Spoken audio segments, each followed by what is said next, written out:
Hello, ladies and gentlemen. Welcome back to the Beyond the Red Door podcast. My name is Austin Dye, and I'm joined by my, as always, lovely and beautiful co-host, Dominick Perry. Dom, tell me how you're doing today.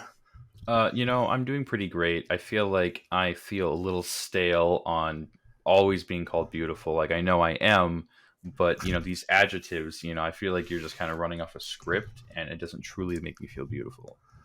So what you're But saying is I need to get a thesaurus. have Some synonyms. thesaurus.com. Don't get me wrong, you are also extremely talented and well organized, and I am Those are some happy to good work ones. with you as my co-host because look at that bedroom. You have a perfect cat right there. You have a very clean litter box area, and that's hard to come by.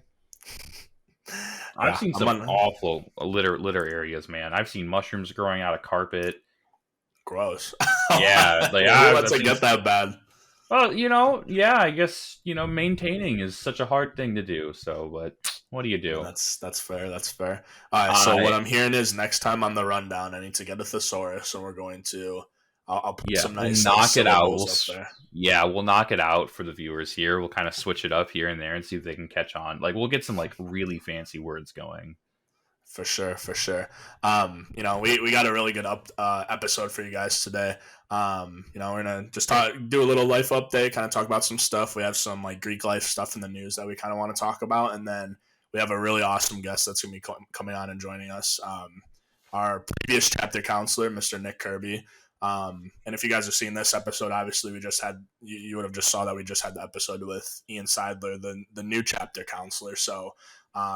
We're going to kind of see both sides of the coin and get to just, hear about Kirby's time with the chapter and, what that role kind of looked like. But yeah, let's dive into some of our stuff. So like I said, just kind of general life updates, Dom. How's it going? How you doing in life? Good, good. Well, I'm in the moving process right now, so we're looking at some new places, doing the old. I'm interested in doing a tour in Zillow, making these 7,000 accounts to go tour a place that you're probably not going to get. Man, in the big cities, there's so much to do instead of like, oh yeah, there's the apartments over on 76. Hey, I'll take it. Two bedroom Mm-hmm. open, easy. No, this is a full thing, but we're looking for a nice house, having a yard, the pets and Ooh. everything. So we've got a few leads, so we're doing that. Let's see, as of yesterday, it's 1 month into my new job at PDA Engineering. Love it, this place.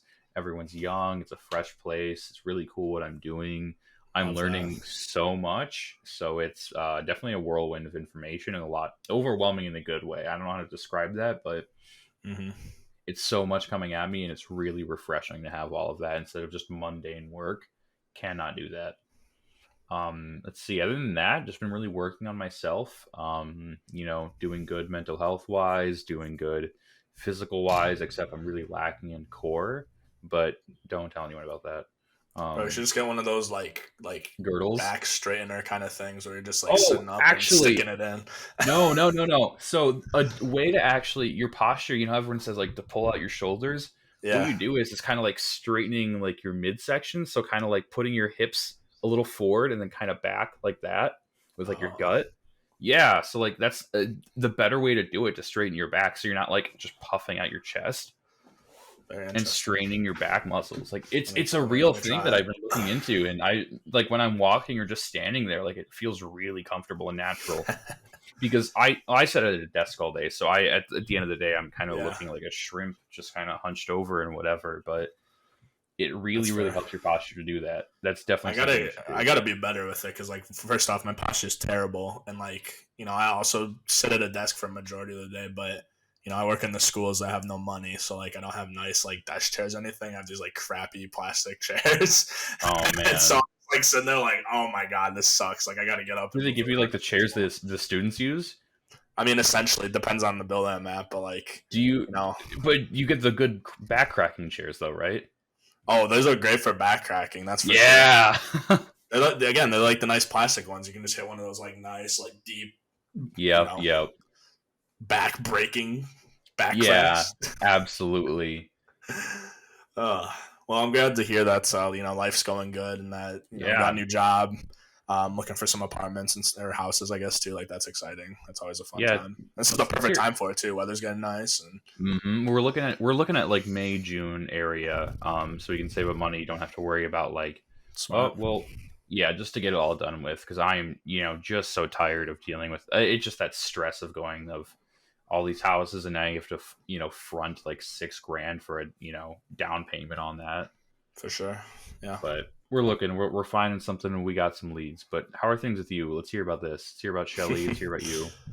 My life's going pretty good. Obviously, like as you know, like we had the stuff at work was getting a little stressful. We had to push some recording back to kind of accommodate some of that stuff. But I still really like my job. I'm working in a district that I enjoy. There's lots of new stuff that I'm getting to like start with the district, so that's really cool. But like I said, just lots of stressful situations. Obviously, I can't go into too much detail, but sometimes parents can make things a little stressful. But mental health wise and stuff, I'm doing really well. We were looking gloom for a little bit when the weather was really crappy, and now that it's really nice out, I'm getting to go on my walks and stuff.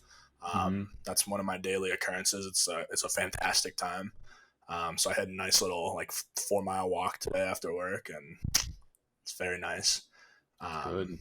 Yeah, stuff's going good. We're cruising to. I have my district has spring break here in like 2 weeks, I think. So I just got to make it a little bit longer, and then I get a nice little break, and then the back end of the year push forward. So, so yeah, stuff's going pretty good. I'm enjoying it so far.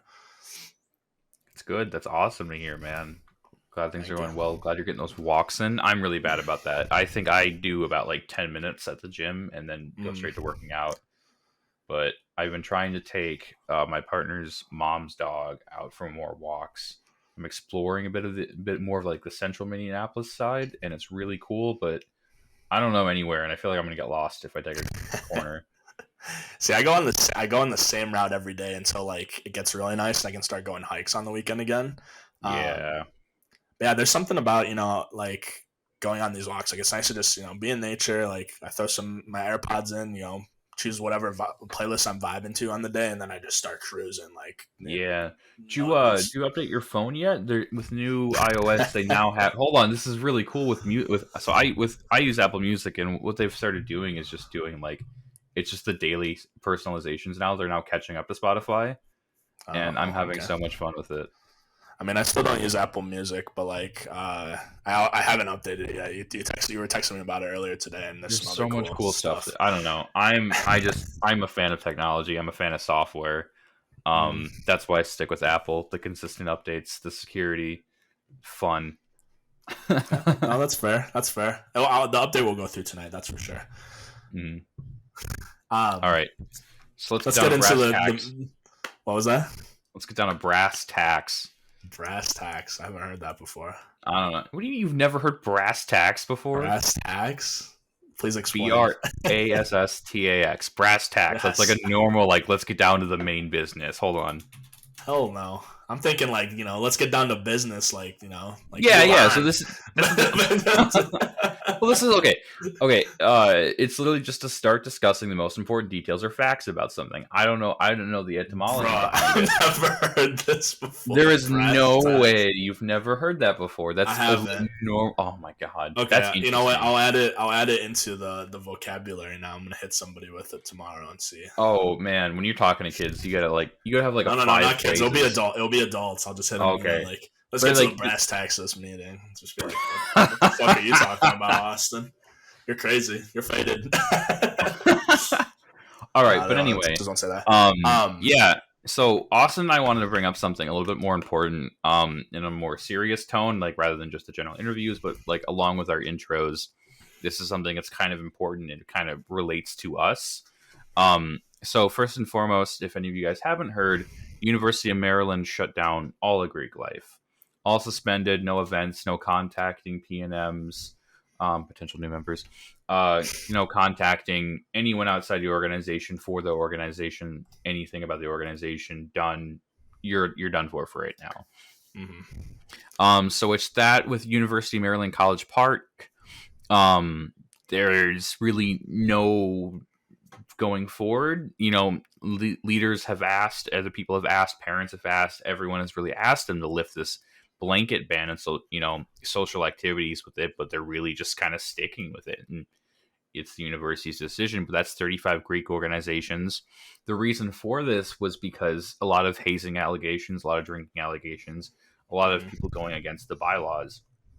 Well, and they didn't specify, how many This is why we wanted to bring this to the forefront, because whenever Greek life is in the news, usually it's because of something bad, and in this specific instance, yes, there was some allegations that were made, and sounds like some chapters were doing stuff, but it's the fact that the university itself, they didn't specify anything, so they just they sent that. This was last Thursday, which today is March 6th, so that's February whatever. But sure, maybe sometime at the end of February. The leap year stuff kind of messed. No, it was the 29th because it was a leap year. Leap year, okay. But so they sent this letter out to the Interfraternity Council and the Panhellenic Council for the university, and basically just said multiple chapters within both of those organizations had been conducting activities that threaten the safety and well-being of members of the university community. So I think you and I are both in agreement, if that allegation is made and that stuff comes to light, I would agree that the chapters that were involved, it's a justifiable suspension to get them out.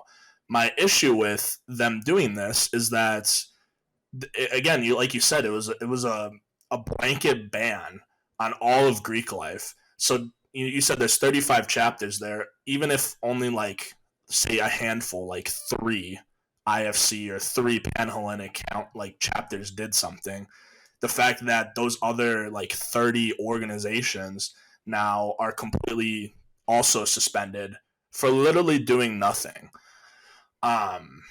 No, that's not to say that we're in support of Greek life doing their things. Shutting down Greek organizations for hazing, alcohol incidents, any incidences that do threaten the safety of the students and the university, that's totally understandable.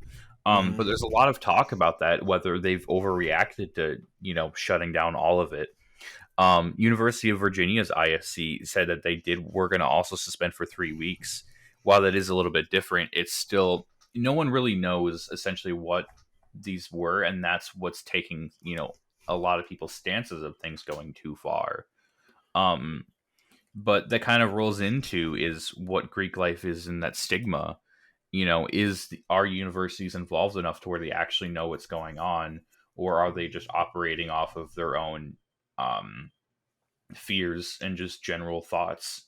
I know that University of Wisconsin-Platteville, our university, a lot of the leaders of the university are pretty involved with Greek life. Some of them, whether they're advisors or honorary members or whatnot, a lot of them do have a hand in it, so they can actively say what's going on and where they can monitor better.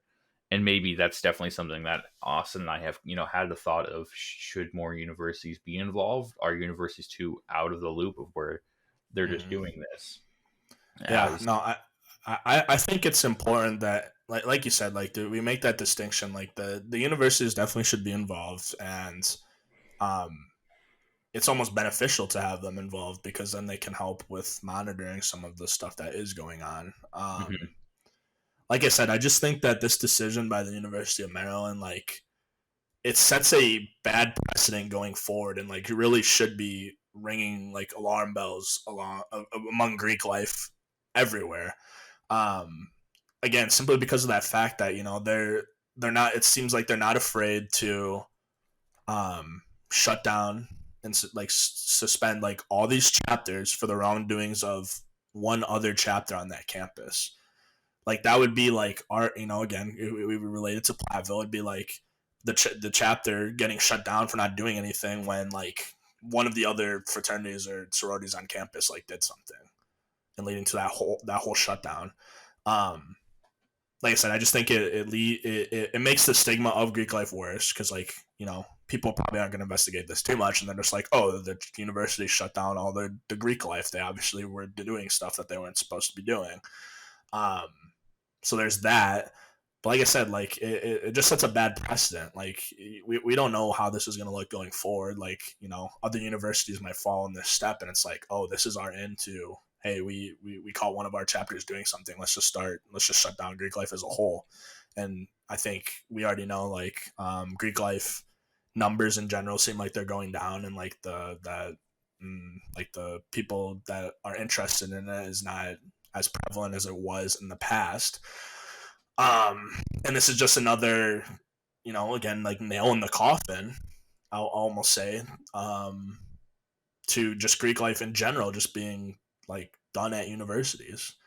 So it just, like I said, it's just kind of mind boggling to me. I can't. And it's definitely not fair to those actually operating in the right way, because there are some on that campus that have noted that they are doing things the right way and they're not hazing. They're not, unnecessary amounts of alcohol. I want to say alcohol hazing is why I keep stopping myself, because that's a part of it. But alcohol hazing is like the reason for like most deaths, is people being absolutely stupid. And I'm wholeheartedly against alcohol hazing. That's just way too far. Yeah, and obviously, like I said, we're both in agreement on that. Like hazing in general, it's not something that should be happening. Like that should have been done years ago in Greek life in general. Obviously, there's still chapters that do it, and you know we can only control what we can control.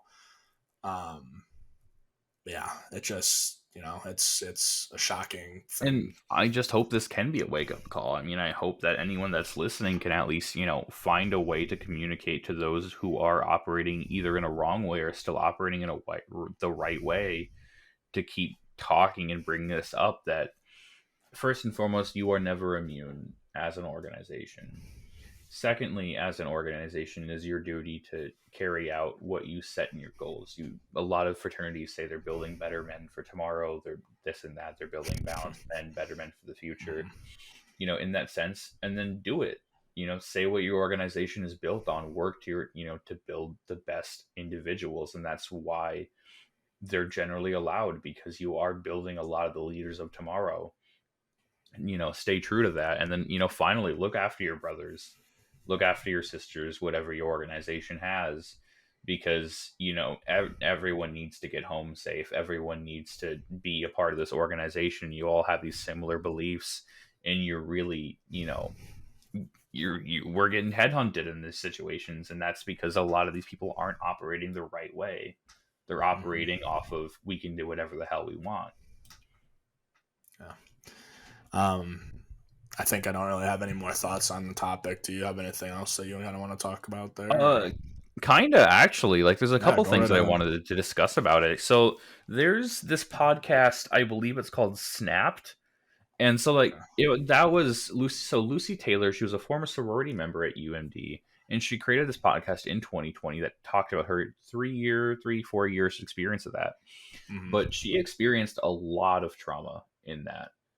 And that's definitely opening up about the eyes. And then with the next 2 seasons of our podcast, so many more people went on talking about their awful experiences with Greek life, because people keep running, these 19, 20, 21, 22-year-olds keep operating as if they're the top of the world and keep messing with everyone else. God, I want to cut that out, Sean.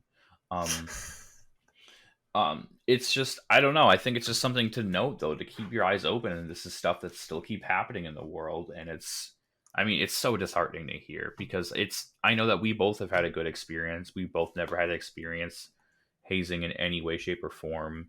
We've been recruited on the new path of SIGAP, and where it's in the good way of building us as balanced men for the benefits of tomorrow.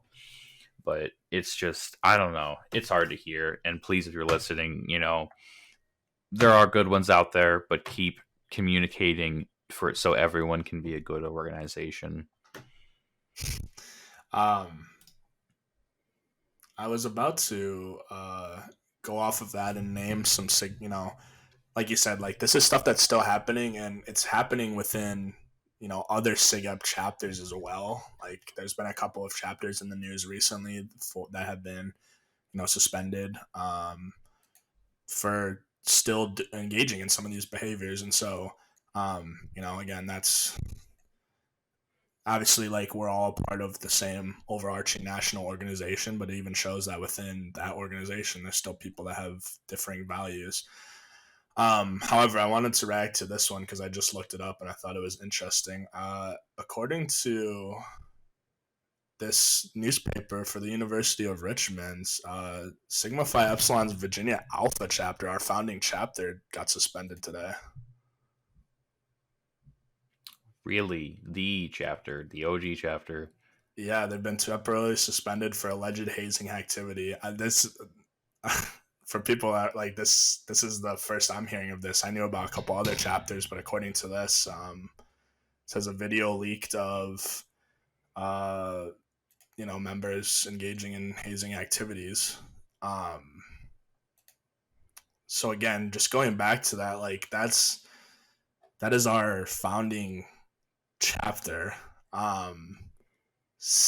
Getting in trouble for still engaging in some of this stuff. Like it's just, like I said, I other other chapters within our organization are still doing stupid things and making those mistakes, and we need to be the leaders, I guess, like in making sure that our chapter, our specific chapter at Wisconsin Theta, like upholds our core beliefs and doesn't engage in those stupid activities to the point where something like this happens to us.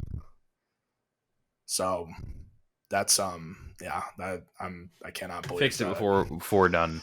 Just fix it. Come on, the ship's sinking. All right. It's insane. I think is that all we have now for this part? Yeah.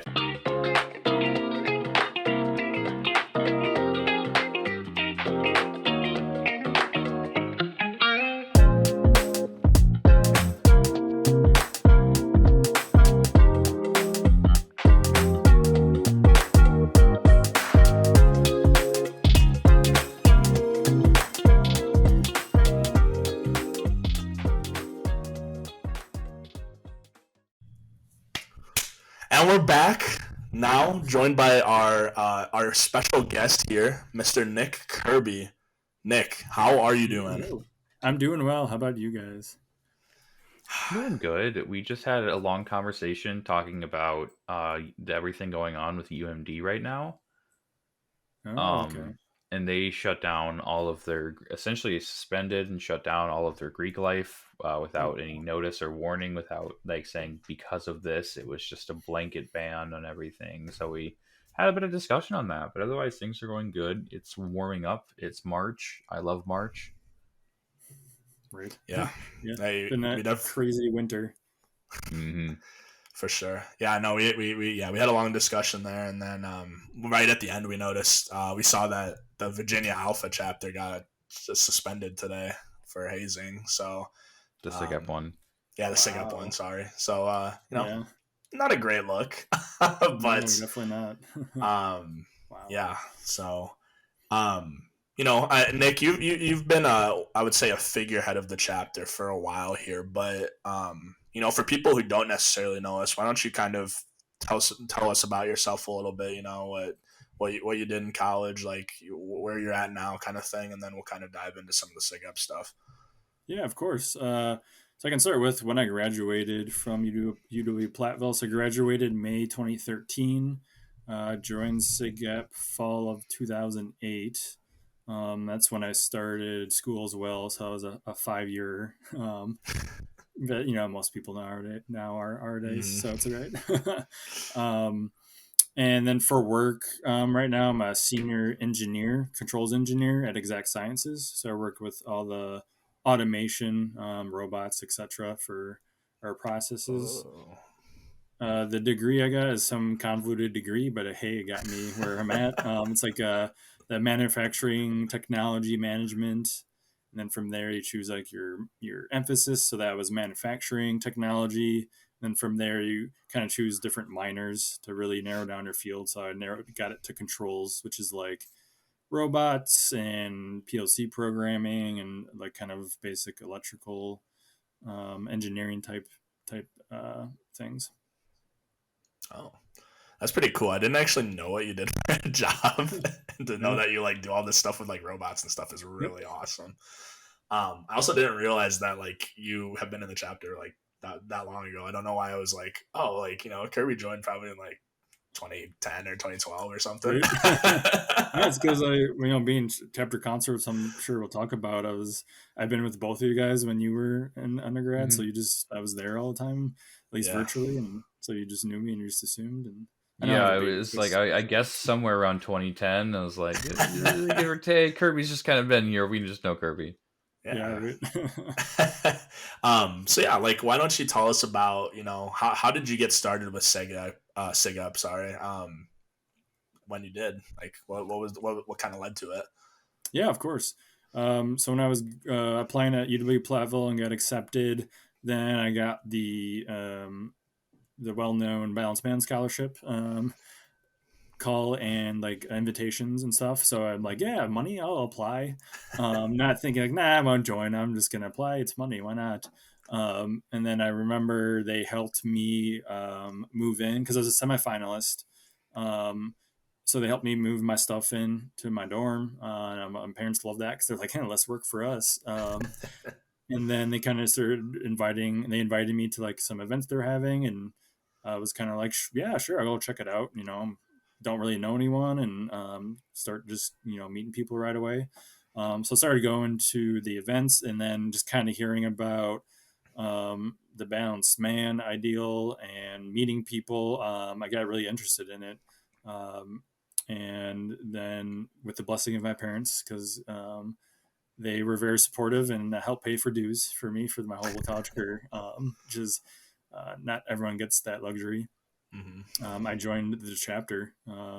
So just kind of that Balanced Man ideal that I liked. My dad really was really liked it when hearing about it. I think even actually thinking about it, I think David Nevins actually might have called my mom or dad to talk about it Oh. because I know at the time and for a while it was like any parents kind of just want to know more or have reservations about joining, just have David Nevins call them. Wow. So I think they talked to him and that kind of any worries they had that kind of stopped them, and the rest is history. Wow. I think, if my parents had gotten a call from David Nevins, like I'm sure they would have let me join even sooner than I did. Right, exactly. Yeah. I love how I like actually accepted it, and then I talked to my parents the day after. It was like, yeah, hey, I just got this bid. What do you think? I accepted it or yesterday. I That's like how funny. so many of our like stories are like always the same. It's like, yeah, apply for the scholarship. It's like, I probably will never join Greek life. Like you just start getting involved and you're like, whoa, this is actually really awesome. Like, like you said, the ideals and everything are cool. Like let's get involved. Yeah, So exactly. who were, like some of the names that were around your time that group that you kind of grew up and sig up with? Ooh, can you remember who helped you move in? Oh, that's a Yeah. good shout. Let's see. I'm trying to. Chris Whittick helped me move in. Okay. And who else? That's all I can remember. I think someone else did, but I just can't for the life of me remember. But I know Chris Whittick did for sure. Okay. What about just like people that were in the chapter around you, like during your time? I guess it's like I feel like I know a couple of them, but you Yeah. know. So the people I remember most, especially when I was being recruited and showing up to events, was like Rev, of course. Mhm. And then at the time, Chris Sykes was VP of recruitment. So he heavily talked with me a lot and stuff. And he actually was the one who gave me my bid. And we became really close and have been since. He's actually um, stood up at my wedding. So he's like one of my best friends to this day still. Um, yeah, other people like Chris Whittick, other people in my joining class I'm still really close with that are still we're still like stayed around in the chapter, like Joe Peterson. Um, and then who else is my joining class? Oh, Mitch Wenzel. He was in my joining class. Okay. I think that was it that stayed in the chapter. Okay. um, but it was a smaller joining class. But I made really good friends with the people my age Mhm. when I joined. Yeah. I mean, sometimes it's nice to have those smaller classes because I feel like you get a little tighter with them. Yeah. You get that chance to bond with them more instead of, some chapters don't, get that luxury where there's like 35, 40, 50 kids, Mm-hmm. and where they're like, yeah, I don't know. There's this one guy in my class. He was really cool. Never met him though. But having a lot of the smaller stuff is really nice. Yeah. What are some of like your favorite memories, kind of experiences that you had while you were an undergrad? Oh They're man, willing to share. there's a lot of good ones. I'm trying to think. I think probably the most memorable, and it sounds like a bad experience, but it's was probably one of the best experiences and kind of eye openers, and one of the things that really made me appreciate SIGUP was so my freshman sophomore year. I joined my freshman year, but I wasn't too involved, and I really hung out a lot with my dorm like mates a lot. Really kind of gotten into partying, and I kind of stupidly made that more of a priority than doing stick up things or getting involved with them as much. And partially because of me wanting to party more, my grades reflected that, and I actually probably almost failed out of school. Oh, But geez. luckily, with SIGUP and how they bring you in when you don't make grades and help you, get back on track. They helped me get back on track. I switched majors. I was originally mechanical engineering, so I switched to manufacturing technology. I was able to reset my GPA because thankfully because of the academic system at Platteville. And after that, then that just kind of everyone was like, "Oh man, I really need to get my stuff together and not party as much, and maybe get involved more with SIGUP and really take this more seriously." Especially because my parents were helping me a lot with, dues for SIGUP, Mm-hmm. rent, if there was house rent, things like that. So I don't want to disappoint them in that. But they really, put me in the straight and narrow. SIGUP did, and from there, I really started getting involved. And from there, I stuck more to SIGUP and got my grades up, and all ended well, and I graduated. It's funny that you like talk about that because like Kirby, I just cannot see you as being like the partying dude that's like like oh, I'm I, missing all my classes because I'm just partying all the time and falling under grades. Like from the time that I've known you, like you're the most like just you remind me of like just the most studious person. Like you're always on top of your stuff. And being there for us, so that's I'm just glad I funny to give that picture. illusion, because I actually like school itself. I don't like. I would never go back. Like I'm terrible at studying and keeping on that and taking tests and doing homework. So school itself, I'm not the biggest fan of, but I'm glad I give that impression. But I Yeah. did what I needed to get my grades where they should have been for graduating. Yeah. I think, I'm sure Dom can like share too if he thinks the same, but like, I fell into grades a couple of times too before I decided where I wanted to go. Like, it's almost, it shouldn't be a good thing, but like you said, like, I feel like it did help me kind of be like, you have one of those like coming to Jesus kind of moments. You're like, okay, Yep. like I need to get myself settled and like figure out if what I'm actually doing is something that I want to do, and then go from there. So like, and I'm sure plenty of other people have Oh that yeah. experience. It took me forever to. I mean, hell, I'm still trying to figure out what I want to do with my life. Yeah. That's okay. Yeah. Yeah, It's but Yep. I think it's good that we kind of all share that experience because I know like like sometimes like for the undergrad specifically, like, sometimes you fall under grades. It's not the end all be all. Like Nope. there's we have stuff in place like the like the study hours and all that stuff, like the mentor program that we have with when people fall under grades, like we find a way to get you back on track. So like don't become too disheartened when that happens. Like it might end up Exactly. being a blessing in disguise. Um, so tell like because I don't know this either. Like, were you heavily like once you kind of got yourself settled and stuff? Like, were you heavily involved in like different positions in the chapter? Like, did hold any exec positions? Tell me about all Yeah. that. Yeah, of course. Yeah, I can't remember the exact chain of events after I was like have the come to Jesus moment, like you said. But yeah, I started getting more involved on probably like on committees. But yeah, I really wanted to get on exec board, so I actually it was kind of um, a good opening, kind of by chance, almost where the current VP of finance had to like step down due to grades or other reasons, and so we had to do the I forget what it's called now, but like the um, proxy voting or the voting to bring in someone new like halfway through. And I got voted in. So then I was, VP of finance for like the last half of that term. And then from there, just kept getting more involved. Um, and I can't, who was president when I joined? I think that might have been Ethan Parr was president when I first joined the exec board. And then the next year, as trend usually follows, I was VP of finance again, but for a full year. But it was a really good experience because I still helped in other ways. I just didn't do the finances, but I still helped in other ways. I started getting more involved with recruitment and recruiting brothers, giving out ideas, things like that.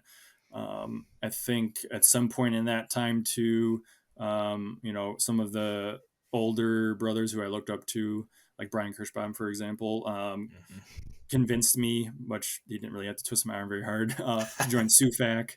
So I joined SUFAC as a commissioner. So once I started kind of all those leadership and positions and like getting involved with other groups outside of SIGUP, it really kind of started driving me to like want to get involved, get into leadership positions, and really prove myself. And then after my second term of VP of Finance, I actually wanted to be president and really kind of worked really hard towards getting into that position as the best I could. And then I got elected president and really worked hard to, put the chapter in a good position. Yeah, lovely. Love to hear that.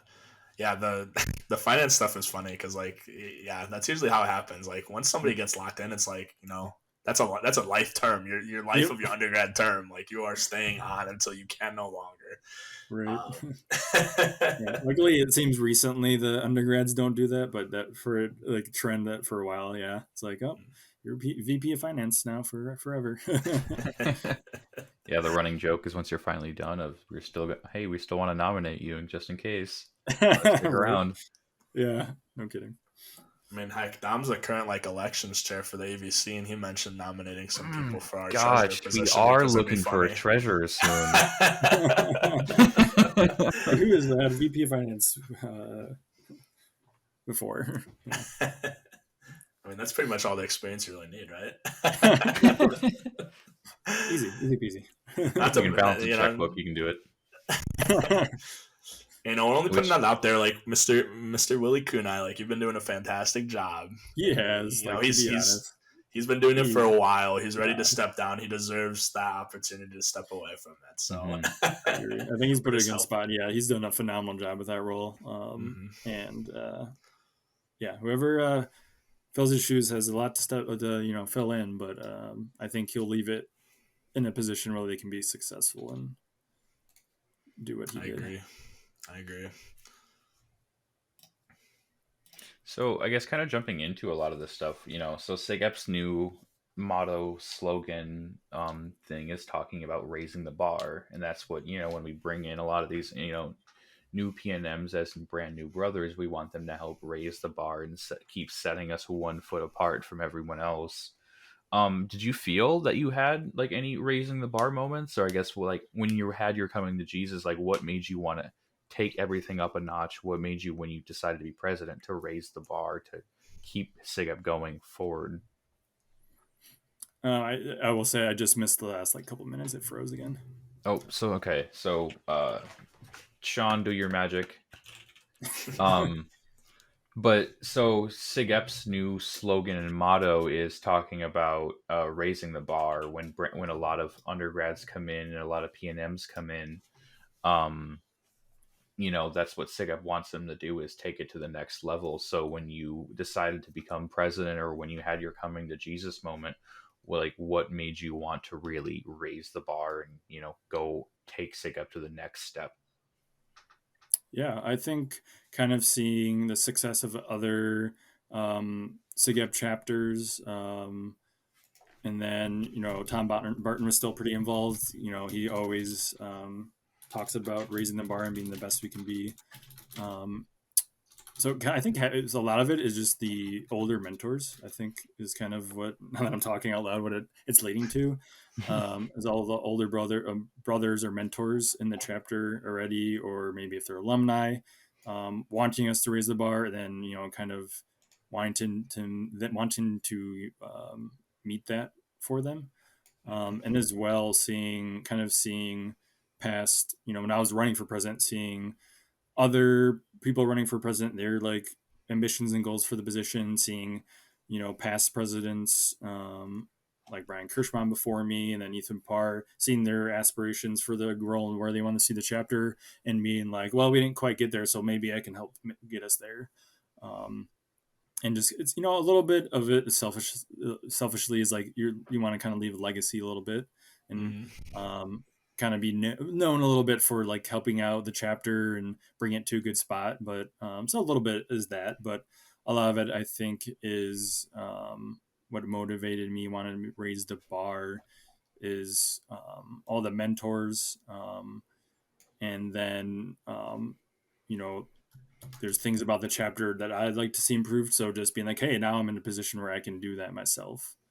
Like one example at the time, there's kind of a lot of negativity in the chapter. So like one of my main goals when I was chapter was just like to push out positivity more and be more positive, just with everything. And I think, and try to have that bring brothers closer together, work together better, things like that. I think those are all lovely goals. That's awesome. I'm just curious, like, what do you describe your like leadership style as? Like, how do you feel you are as a leader? I guess. Yeah, that's a good question. I haven't thought about how to think about that for a while. I would think I'm trying to think here. I'm a little more hands off, where I kind of guide people and let them do their thing. But I will like check in and kind of like, if I feel like I need to start checking in more, if I feel things are slipping. My approach is always try to be very like constructive criticism, and positive, spin it positively. Um, Especially now I'm becoming more of a leader in the work world, so I'm learning a lot more still. But yeah, at the time when I was in SIGEP, my leadership style was more collaborative, and trying to be more positive and, like I said, constructive criticism. I'm trying to think what else. It's been so long where I actually had to think about, okay, what is my leadership style? I'm putting Especially you on at the that spot with moment. the hard questions. Yeah. It's okay. No, I mean, I think you kind of encapsulated it pretty well. Like I said, you were around when we were both like in different exec boards, and like I think you described it perfectly. Like you stayed a little hands off, like stepped in when you needed to, gave some of those ideas, but let us really collaborate and come up with what we thought would be best, and just guided some of that as well. So I mean, I thought it worked well. Like it was very good. Hooray. Yeah, you did set us on the wrong path. And obviously you can tell from the way the chapter's been, the direction we've been going in, like a lot of that is your influence as well, helping out there. Oh, thanks. Appreciate that. Of course. So yeah, I guess like, you hit graduation. Talk to us about that step towards like chapter counselor. Like, did you have a couple of years off before you got that opportunity? Were you involved in the AVC a little bit before you got that opportunity, or like how did that all kind of come about? Yeah, no, it's a great question. So when I graduated May 2013, I moved for my first job, I had New Berlin, Wisconsin, which is outside of Milwaukee. And my goal then when I graduated was kind of to really focus on the work, being in the work world now in my career, getting that kind of launched. So like I wanted to take a little break and not jump right into the AVC right away. So if I remember correctly, I could be wrong. My memory's a little fuzzy, but I think I took about a year off because it kind of was, I felt like I was farther away, which I was, but I still, visited the chapter and was came to homecomings and stuff. But as for the AVC side, I don't believe I was really involved much. And then I still stayed in contact with Brian Kirschbaum at that time, and he convinced me again. He didn't have to twist my arm very hard to do. Funny enough, I don't know what the position's called, but VP of Finance for the AVC. Absolutely. So like, old habits die hard, apparently. So I started doing that. I did that. I want to say I did that for like two years. Okay. So I did that for 2 years, and then at that time, I think we were coming in and out of chapter counselors, and then the current chapter counselor was leaving, and it's like, okay, at a AVC meeting, they're discussing, okay, who do you start reaching out to, who could be a good fit, and I was like, thinking about it, I was like, you know what, I think it'd be really cool to be in that role. Like, I get to interact with the undergrads more, which sounded really interesting. I still was, knew most of the undergrads at that point, so kind of still close to them. So that was part of the reason too. But I think the idea of like being kind of boots on the ground almost with the chapter themselves really interested me. So I kind of threw my hat in the bucket and was like, hey, can I maybe try for the role? And then from there, it is a pretty official process actually by nationals, and you have to be recommended by the district governor. And then from there, I got trained and had to go through like training, and I had a mentor, and then I was finally That's interesting. chapter counselor. I didn't know there was that much to it. Ian, I hope you're Yeah, doing well. it's different now, but yeah, I had to go through like this module training, and it was like a month or two long. And then I had a mentor that was a chapter counselor from another chapter. That was a cool experience actually, because the training was actually pretty good, and talking with the mentor, it was really nice because it was different perspective. It was from like a huge chapter. I think it was is it like a chapter of Louisiana, and it was a pretty big chapter. And he was a chapter counselor for like the last like 40 years or something ridiculous. Oh my God, So okay. That's some good knowledge right there. That's a good like the Albee chapter counselor. So it was a really cool experience. I mean, I guess it kind of makes sense that you need all that training because of the, like what all the chapter counselor role like entails. Yep. I mean, we had Ian on the last episode, and so like he kind of talked about, like this is kind of what their role is. But like from your perspective, like how would you describe that role? I guess like I mean, you obviously had to deal with a lot of different things during your time, but and it's definitely changed over a lot of the years. So I guess from when you initially started as chapter counselor, what was that role defined in as you?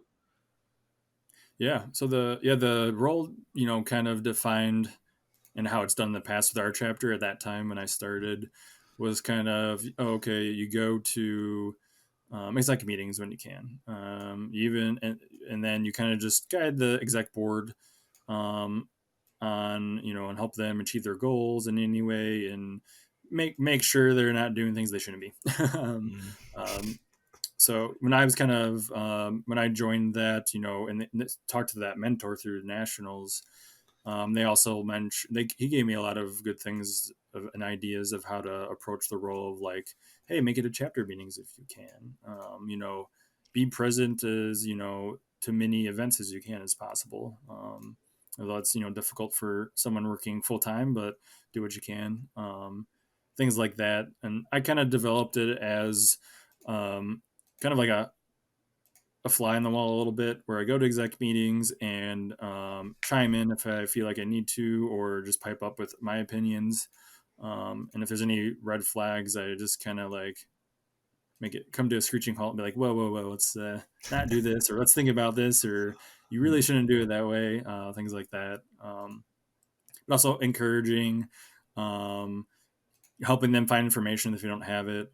Another big one, that just came to mind that's should have been obvious, is like being the main communication between the undergrads and the AVC. especially back then, back then the AVC undergrad relationship was like by far much worse. So, which is probably like, what, really? So I think having me in that role really helped start bridging that. And I worked a lot with AVC president, keeping him up to date what's going on, and kind of going back and forth between AVC and undergrads a lot with making sure everyone's on the same page, and giving the undergrads the tools they need and giving AVC the information they need. And I also saw it as like I'm the kind of alumni advocate for the undergrads, because a lot of the AVC, they're working on their AVC things.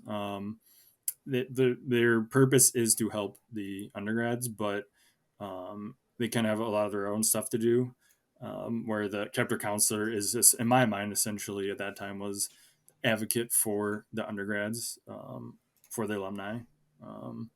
I felt like sometimes you guys were like my kids, and I had to protect you and be like, no, I swear they're doing the right things. Oh, they did this because I told them, or stuff like that. So that's funny that you mentioned, like, because when Ian described it, like that was the first thing he was like, is like, yeah, it's the, I'm the middleman kind of person between the undergrads and the alumni. But I would agree. Like, I feel like, back when you were chapter council, like beginning with that AVC, like, we didn't have the mentor program that we have now that we, just won this award for. Like, there wasn't as much of that cross communication. And so, but now, I mean, obviously, I think we're in a pretty good spot, and there's a lot of communication, which is awesome, and collaboration as well. So like, I guess this kind of makes you rack your brain too, but like, how long were you in that role for? Yeah, it was a pretty lengthy time. Yeah. Well, actually, I think I put it in, and I'm glad I did, because then I could keep track. I put it in my LinkedIn as like activities. I think smart. Before I officially retired, it was close to 10 years. I think it was like 9 years and something months. So it was like close to 10 years. That sounds about right. I think we rounded up to 10 when we were like calculating with Ian. Like, holy crap, that's a long time. Yeah, sheesh. Now here's a good question to put you on the spot. What was the like best e-board that you saw come through during your time? I don't know. I can't answer that. That's can't put me on the spot like that. Federal question. Yeah, you can't answer that. That's fair. What do you mean by best e-board? It could be. I don't know. Just like what? Well, no, I'm just kidding. I'm not gonna. That was a joking question. I don't think we should go into that, because there's a lot of good leaders that went through during those times. So there is, yeah. We're not ragging on anybody. It's kind of like each e-board is built off the success and failures in a good way of the past e-board. So like it's built up over time. So you can't really say like what the best e-board is, because you can probably say what the worst one is. All right. So now that you've been, last episode we just talked about how we had Ian on here talking about his new role. We kind of wanted to talk about, I guess, when did you start thinking it was kind of time to step away? What is that reasoning now that you're kind of going on being a cool adult, doing cool adult things? Yeah, no, that's a fair question. I think probably started slowly, probably 2 years ago. And I don't think it was anything that triggered it necessarily. I think I just slowly myself kept getting busy, and I think my career, because 4 years ago I started at the company I work at now, and this is the first time I've really been enjoying my career and really involved and into it. So I think I started really getting into my career more. I was kind of starting to get ready to get married. So life things were just kind of picking up, usually adulting things. And I just started kind of wanting to prioritizing things differently.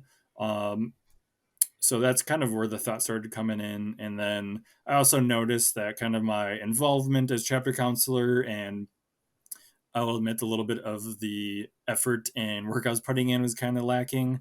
So I thought, okay, it might be a good time to start kind of backing off, and maybe contemplate retiring from the position. and talk to whoever I need to start bringing someone else on, because I didn't want to be just like, hey, I'm done now, see you guys later. So I I think it's been in my mind for a while. It took me a little bit to pull the trigger, just because I've been doing it for so long. And I'll go through ups and downs where I'll go to CLA and be like, yeah, I'm all amped up, and then be really involved, and then just life would happen and priors would go over top of SIGEP, and then I'd be like, dang it, I kind of dropping the ball now. So I think in that realization, and then the AVC started really picking up and improving, becoming better. And they reached out. Jeremy Baker was amazing and reached out, wondering if I wanted assistance. So we brought Barney in, which was great help. And I think just from there, seeing the direction the chapter was going, the AVC was going, and kind of how you younger alumni were graduating and really want to get involved in SIGEP right away, the AVC, I thought it was a good opportunity for those to be like jump in the chapter counselor position and just run with it. Because I felt like they can be very successful in the role and use that energy to really help the chapter and AVC out even more. Mm-hmm. Yeah, I think with like you said, you did it for 10 years. Like, it's understandable that there's going to be points where you're, feeling burnt out. Like, I feel like almost with anything that you're doing that you're super passionate and super involved with. So like, I don't blame you for some of those years where you said like, maybe the effort wasn't fully there. Like, that is quite understandable. Especially like, again, with some of the stuff they have to deal with, like, when situations arise and you're like, why are these young adults being so stupid? And you're like, that just increases it even further. Will not confirm or deny that happened. yes, no, sometimes stuff happens. We talked about it already, but so like, yeah, that's understandable. Like, when you've done it for that long and you're getting to that point in your life where it's like, maybe it's time to step away. Like, it's important that you're able to see that, and I'm sure, again, like you said, like it's difficult to for doing it for so long. It's kind of hard to pull the trigger on that and just be like, yeah, I think it's good. But I think you did it like nice and gradually too. I mean, you kind of got Barney involved a little bit, and then you guys were kind of splitting responsibilities, which was, I'm sure, helpful to have just two different people and two different perspectives helping out there. And he was able to come to some of the meetings more and do a little bit of stuff. So yeah, and so then, like, I mean, Ian kind of covered some of the other stuff where, like, how he kind of got to that point, like, so I don't know if we necessarily need to like go over all of that stuff, but I guess, like, like, what's from just your experience, like your entire like being in SIGUP originally and then doing all the counseling for the 10+ years, like, what is the best advice that you have just in general, like, that you've picked up from your time that you've been involved? Oof. I know that's a loaded question. That's a tough one. I'm going to think about this for a hot minute.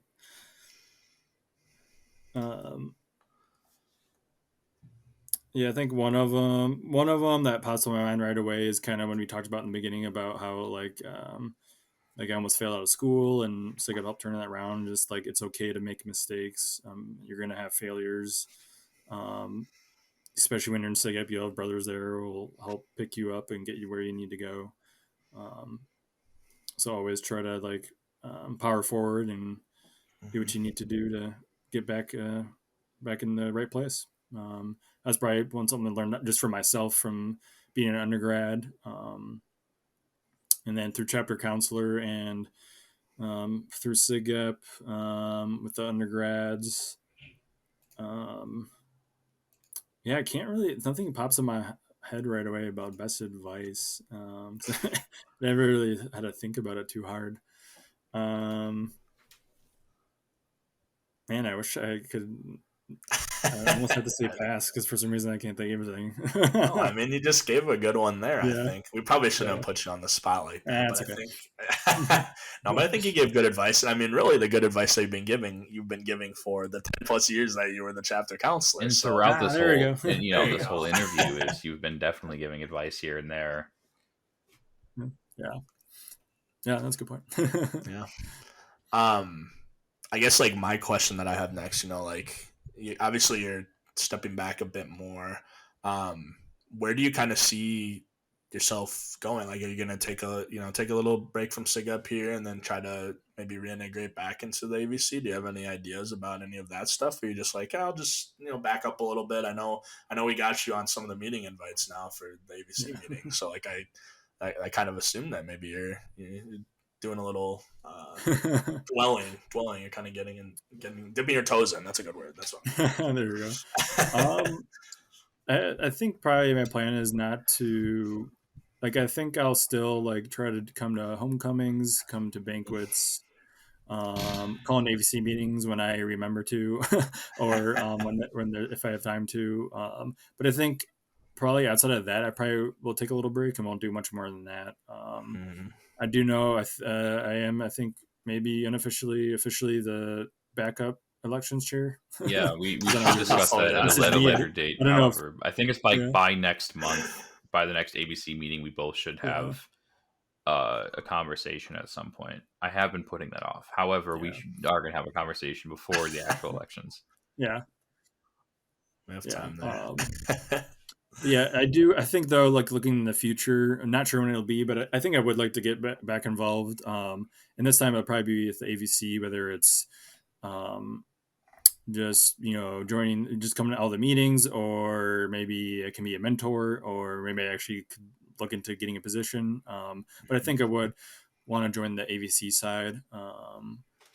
Or maybe, hey, maybe we could create a new role. Maybe I just thought of this. Maybe I could be like the chapter counselor mentor. I don't know. Like that's not a bad idea, Kirby. Yeah. Wow. Okay. So yeah, I haven't thought about too much in the future, but I think that's kind of my plan right now.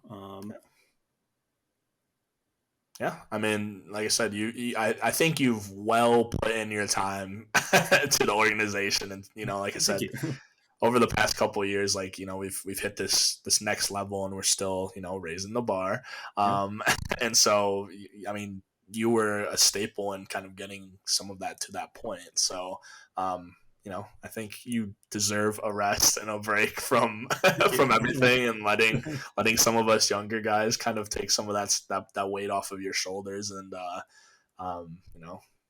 let you rest for a little bit. Live the life you've always wanted to live. That's what we're here for. Yeah, right. As we kind of near the end of this recording and stuff, like, do you have anything else that maybe you want to talk about, or anything that we kind of missed before we kind of wrap up? I guess one thing to also add to it, kind of probably was not the main trigger for the actual yep, I'm gonna step down from chapter counselor. And I think this was an announcement Jeremy Baker sent out. But yeah, me and my wife are in the process of adopting a child. So I think it's one of the congratulations. Big reasons. That's huge. Yeah, one of the big reasons too, because we want to focus on that. Just like anyone who has kids, is going to be a big priority and focus. So that, that's why I'm thinking like the next year or two probably will just be dabbling in at like the big events, and then homecoming. But we do got 25 year to look forward to here coming shortly. So yeah, plug in for that. Come to 25 year. There's been some good planning for right now. I know our Mr. Editor, I'll give him a shout out. Sean McGrath is in charge of that committee. Awesome. And they've been doing a bit of planning, getting the venues and stuff figured out events wise. So shout out again, Sean, our editor, for some of that. Cool. Yeah, no, that, I mean, that was exciting. I remember when you told me that we got to see each other in person last at the most recent exec transition. Yeah. And that was where, like, at the time, I didn't even know that you were stepping down. Like, I didn't hear about any of this. And then you're like, oh yeah, I'm gonna be doing this. And I was like, whoa, like all I've known, Kirby, like all I've known from you is that you're the chapter counselor. Now we're going in a new direction. That's not 10 years. That's like for some people, that's basically like 2 rounds of 4 years of college for people. Yeah, when you put it like that. But no, I mean, obviously, like, we're really excited for you. That's awesome for you and your wife. Like, we're excited to hear updates on all that stuff as well. Awesome. Well, just, before we go here, like I want to give a couple of shout outs for different things right now. Like our most recent ABC newsletter just went out, the Wisconsin Theta Charge. It is on our website. Dom and I both put in a lot of work into it, so I hope that people enjoy it. But we're getting into the busy time right now. We've got spring banquet coming up here on April 20th. So hopefully, I don't know if you boys plan on going, but I think I'm going to be there. I know Dom has talked about it. Yeah. I'll be there. It's on my calendar. You notified my boss. Perfect. I gotta. Do you have to asterisk everything? Funny enough, with adoption, you don't know when you're gonna have the child. It's gonna be like a month to 2 months notice. So every plan I make now is asterisk unless we have get a child. I mean that's important. I mean, if you you got to drop everything if that's the case. But so we'll totally see you there. That'll be good. I think the RSVPs just went out, so you have to have it done before I think March 31st. Where is that located at? Yeah, is it, it's in the newsletter on the website, but I will also be sending out an email here tonight, which after when people see this episode will be probably a week ago. But that's okay. You'll check your emails. But yeah, so, we're excited for banquet. There's a couple, I mean, I'm just going to announce it now because it'll be fun. But Burning Heart's going to be Friday night. Saturday, the undergrads are throwing a golf tournament in the morning, which is going to be sick. And then we have, AVC meeting middle of the day and then the banquet that night. And then alumni versus undergrad softball game on Sunday. I've never been involved in those games because I'm terrible at softball. You could do it this year. But I think the alumni... You could do it this year. What was that? Bro, I might pull something. I might break my leg or something. I do it every year. But I think the alumni won last year, did they? Which means maybe not. Man, now the undergrads have to foot the food bill. Isn't that how it always goes? Yeah. I thought the undergrads they've been we had a 2 or 3 year winning streak before COVID. So my freshman and sophomore year we won, and then junior year I think we.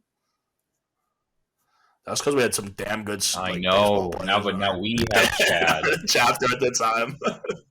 Yeah, we had Chad as an undergrad. Now we had Chad as an alumni. He's coming back.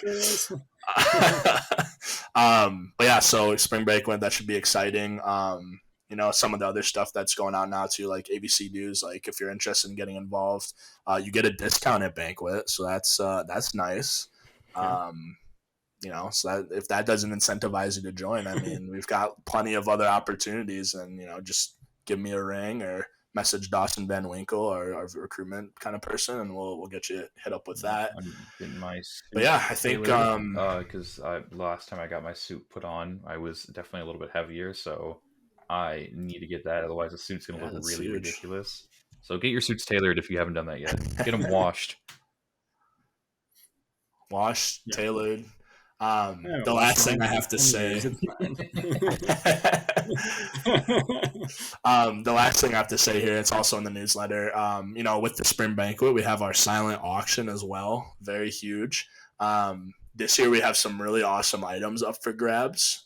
We have our usual kind of stuff, all the scholarship awards and stuff like that. I believe there's some racing tickets on there.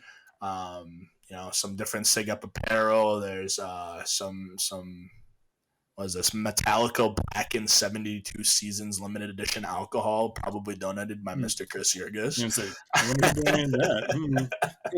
There's some signed sports memorabilia. So there's some really cool stuff there. And this year it is completely online. So usually there's kind of an in-person and an online portion. We have it completely online this year, like I said, kind of revamping some stuff. So that will also, be in the newsletter and be in the email I send out. But, there's some cool things going on here in the next couple of months. And so I'm trying to promote it and push it out there. But, gentlemen, anything else to say before we go? Bit often. That's all I got. I'll say I I don't really even think appreciate I don't think the bidding is even open yet. I don't know if you can see the items on there, but but yeah, no, I mean, bid early, bid often. Again, Kirby, thank you for coming on with us. I know we were gonna do this episode a little bit earlier, and then some crazy stuff busy for everyone. Yeah, that's okay. Life happens, right? Rearrange a bunch of stuff, but we were happy to have you on to kind of talk about stuff, and we'll definitely have to, we're trying to do this with a couple of people, but like, scheduling here, like within a year, we've got to reconvene and kind of see how life's going and see what's going on. Oh yeah, that'd be awesome. And do a nice little update on stuff. So we'll definitely have to have you back on in the future to kind of talk about some more stuff. Awesome. Yeah, really appreciate you guys doing these podcasts and staying involved as you are. It's great. It's fun talking. We're literally just conversationalists. Let me tell you, it's great talking. Love it.